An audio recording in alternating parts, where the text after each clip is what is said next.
ಅಧಿಕ ಮಾಸದಲ್ಲಿ ಸುಲಭವಾಗಿ ಅನುಷ್ಠಾನ ಮಾಡಲು ಯೋಗ್ಯವಾಗಿರುವಂತಹ ಒಂದು ವ್ರತವನ್ನು ಉಪದೇಶವನ್ನು ಮಾಡ್ತೇನೆ. ಇದನ್ನು ಬೃಹನ್ನಾರದಿಯ ಪುರಾಣ ತಿಳಿಸಿಕೊಡ್ತಾ ಇದೆ. ತಿಂಗಳೊಪ್ಪತ್ತು ಮಾಡಿದರೆ ಅತ್ಯಂತ ಸಂತೋಷ, ದೇವರು ಪ್ರೀತನಾಗ್ತಾನೆ ಅಂತ ಅನ್ನೋ ವಿಷಯದಲ್ಲಿ ಸಂದೇಹವಿಲ್ಲ. ಕನಿಷ್ಠ ಒಂದು ದಿವಸವಾದರೂ ಕೂಡ ಈ ವ್ರತವನ್ನು ಆಚರಣೆ ಮಾಡಬಹುದು. ಆ ನಿಟ್ಟಿನಲ್ಲಿ ಹೇಳ್ತಾ ಇದ್ದೇನೆ. ಕರ್ತವ್ಯಂ ದೀಪದಾನಂಚ ಪುರುಷೋತ್ತಮ ತುಷ್ಟಯೇ ತೇನತೆ ತೀವ್ರ ದಾರಿದ್ರ್ಯಂ ಸಮೂಲಂ ನಾಶಮೇಷ್ಯತಿ ತಿಲತೈಲೇನ ಕರ್ತವ್ಯಂ ಸರ್ಪಿಷ ವೈಭವೇ ಸತಿ ಎಂಬುದಾಗಿ ಹೇಳಿದ್ದಾರೆ.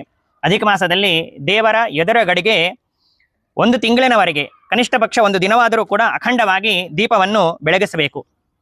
ಸಾಧ್ಯವಿದ್ದವರು ತುಪ್ಪದಿಂದ ದೀಪವನ್ನು ಹಚ್ಚುವುದು ಉತ್ತಮವಾಗಿರುವಂತಹ ಪಕ್ಷ. ಅದು ಆಗದೇ ಇದ್ದರೆ ಶುದ್ಧವಾಗಿರತಕ್ಕಂತಹ ಎಳ್ಳೆಣ್ಣೆಯಿಂದಾಗಿ ದೀಪವನ್ನು ಹಚ್ಚಬೇಕು, ದೇವರ ಮುಂದೆ ಬೆಳಗಿಸಬೇಕು.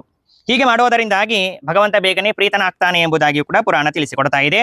ಅದರ ಜೊತೆಯಲ್ಲಿ ಅತ್ಯಂತ ತೀವ್ರವಾಗಿರತಕ್ಕಂತಹ ದಾರಿದ್ರ್ಯ ಅಂತ ಅನ್ನೋದು ಕೂಡ ಪರಿಹಾರವಾಗುತ್ತದೆ, ಸ್ವಯಂ ಸಂಪದ್ಭರಿತನಾಗ್ತಾನೆ ಎಂಬುದಾಗಿ ಹೇಳಿದೆ. ಆದ್ದರಿಂದಾಗಿ ಒಂದು ದಿನವಾದರೂ ಕೂಡ ದೇವರ ಎದುರುಗಡೆಗೆ ಅಖಂಡವಾಗಿರುವಂತಹ ದೀಪವನ್ನು ಹಚ್ಚುವಂತಹ ಪ್ರಯತ್ನವನ್ನು ಮಾಡ್ರಿ. ಇದರಿಂದ ಇಹಲೋಕದಲ್ಲೂ ಕೂಡ ನಾವು ಸಂಪದ್ಭರಿತರಾಗಬಹುದು, ಪರಲೋಕದಲ್ಲೂ ಕೂಡ ಭಗವಂತನ ವಿಶೇಷವಾಗಿರುವಂತಹ ಪ್ರೀತಿಗೆ ನಾವು ಪಾತ್ರರಾಗಬಹುದು.